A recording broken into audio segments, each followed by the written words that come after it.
APBD kita ini kan hampir 70% itu bergantung kepada transfer dana pusat ya.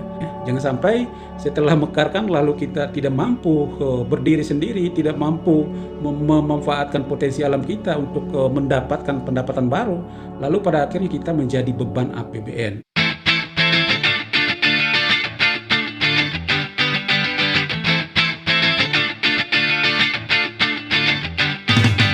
Halo, selamat datang di Floba Murata TV, suara orang NTT dari kita untuk kita. Mantap. Oke, saudara sekalian, kali ini kita kembali di segmen berita dari Floba Murata. Dan kali ini kita akan menampilkan sebuah berita yang luar biasa ya, terkait dengan pemekaran wilayah ya. Berita ini ditulis oleh pikiranrakyat.com ya, pikiranrakyat.com pada pada tanggal 28 Januari 2025 ya. Kita bacakan, setelah itu kita ulas. Oke, mantap. Usulkan 10 pemekaran di NTT, anggota DPD RI Abraham Lianto desak Mendagri cabut moratorium pembentukan DOB. Anggota DPD RI dari Provinsi Nusa Tenggara Timur NTT, Abraham Lianto, meminta Menteri Dalam Negeri Tito Karnavian segera mencabut kebijakan moratorium pemekaran daerah otonomi baru atau DOB yang telah berjalan sejak 2014. Menurutnya kebijakan tersebut sudah terlalu lama diberlakukan dan menghambat aspirasi daerah yang mengajukan untuk pemekaran. Ini sudah 10 tahun, sudah terlalu lama. Sampai kapan kebijakan moratorium itu dijalankan? Ujar Abraham dalam rapat kerja Komite 1 DPD RI dengan Mendagri Tito Karnavian di gedung DPD RI Jakarta Senin, dikutip dari website DPD RI.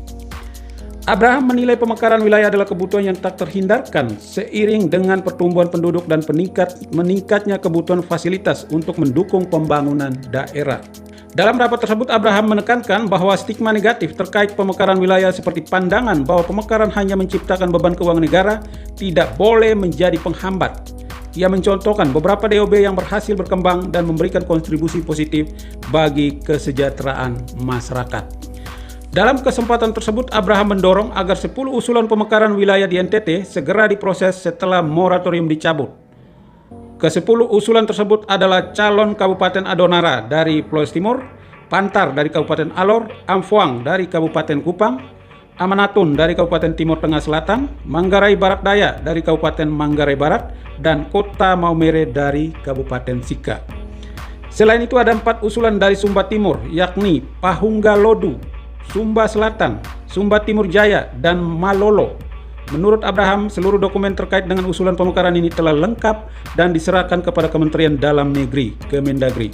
Semua berkas sudah disampaikan ke Mendagri, tinggal proses saja begitu kebijakan moratorium dicabut, katanya. Lalu setelah pernyataan dari senator kita ini, Bapak Abraham, lalu berikut adalah tanggapan dari Mendagri ya. Menanggapi desakan tersebut, Mendagri Tito Karnavian mengatakan pencabutan moratorium pemekaran daerah sangat bergantung pada kesiapan anggaran negara. Ia menjelaskan jika dana APBN mencukupi untuk pembiayaan pemekaran, maka moratorium dapat dicabut. Kami sedang bahas bersama DPR RI terkait hal itu, ungkap Tito. Sejak kebijakan moratorium diberlakukan pada 2014, Kemendagri mencatat sebanyak 329 usulan pemekaran wilayah telah diajukan. Usulan tersebut terdiri dari 56 calon provinsi baru, 236 calon kabupaten baru, dan 37 calon kota baru, termasuk yang dari NTT 10 tadi yang disampaikan oleh Bapak Abraham Lianto. Oke, saudara sekalian, saya kira memang pemekaran wilayah ini menjadi salah satu harapan juga ya bagi kita masyarakat NTT, supaya apa? Yang pertama adalah kita ingin supaya ada pendekatan pelayanan publik yang lebih bagus, lebih merata, lebih baik ya, karena kita tahu bahwa daerah kita NTT itu kan merupakan ya salah satu provinsi kepulauan ya, ada banyak pulau-pulau kecil ya, kita termasuk cukup luas ya, wilayah-wilayah kabupaten kita cukup luas dan sehingga memang sangat pantas, sangat layak untuk dimekarkan ya. Ini dalam kaitan dengan pendekatan pelayanan publik, itu yang pertama.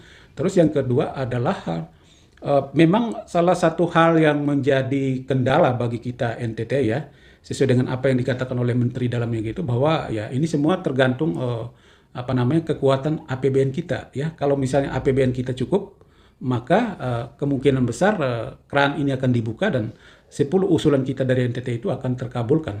Tetapi kalau misalnya APBN kita tidak cukup ya, ini kan kita juga bisa melihat situasi sekarang bagaimana pemerintah lagi sibuk-sibuknya bagaimana mengurus Makan bergizi gratis. juga banyak menyedot APBN ya, sehingga kita berharap ada kemudahan ya, ada kecukupan APBN sehingga keran ini dibuka dan kita mendapatkan kesempatan itu.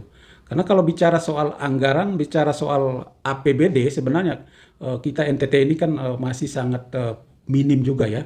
APBD kita ini kan hampir 70% itu bergantung kepada transfer dana pusat ya.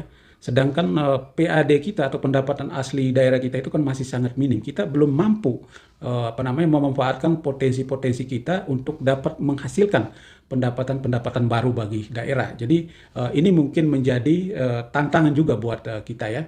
Tetapi dengan pemekaran baru ini kan ya kita berharap yang pertama adalah seperti yang saya katakan tadi, pendekatan pelayanan publik. Yang kedua adalah dengan pemekaran daerah baru ini kita akan mendapatkan keuntungan-keuntungan, yaitu munculnya atau lahirnya pusat ekonomi baru ya, penyerapan tenaga kerja ya, pembukaan lapangan kerja baru dan sebagainya. Ada banyak manfaat dari pemekaran ini sehingga tentu kita sebagai masyarakat sangat mendukung kalau misalnya pemekaran ini terjadi. Terakhir ya kita kembalikan kepada pemerintah pusat dalam hal ini adalah soal APBN ya. Jangan sampai setelah mekarkan lalu kita tidak mampu berdiri sendiri, tidak mampu memanfaatkan potensi alam kita untuk mendapatkan pendapatan baru, lalu pada akhirnya kita menjadi beban APBN. Itu pun ya saya kira menjadi suatu pertimbangan yang baik dari pemerintah pusat untuk mengambil keputusan ini gitu ya.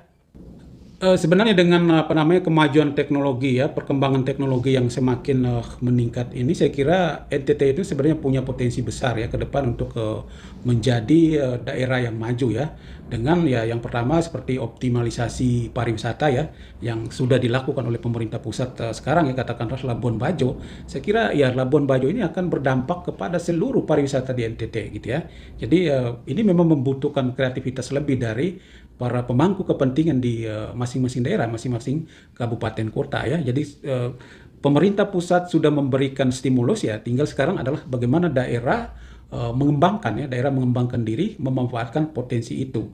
Kemudian yang kedua juga bisa optimalisasi perikanan atau produk-produk pertanian. Kenapa? Karena kita punya sumber daya alam. Kita punya ikan yang melimpah ya, tetapi kita tidak punya pabrik di NTT.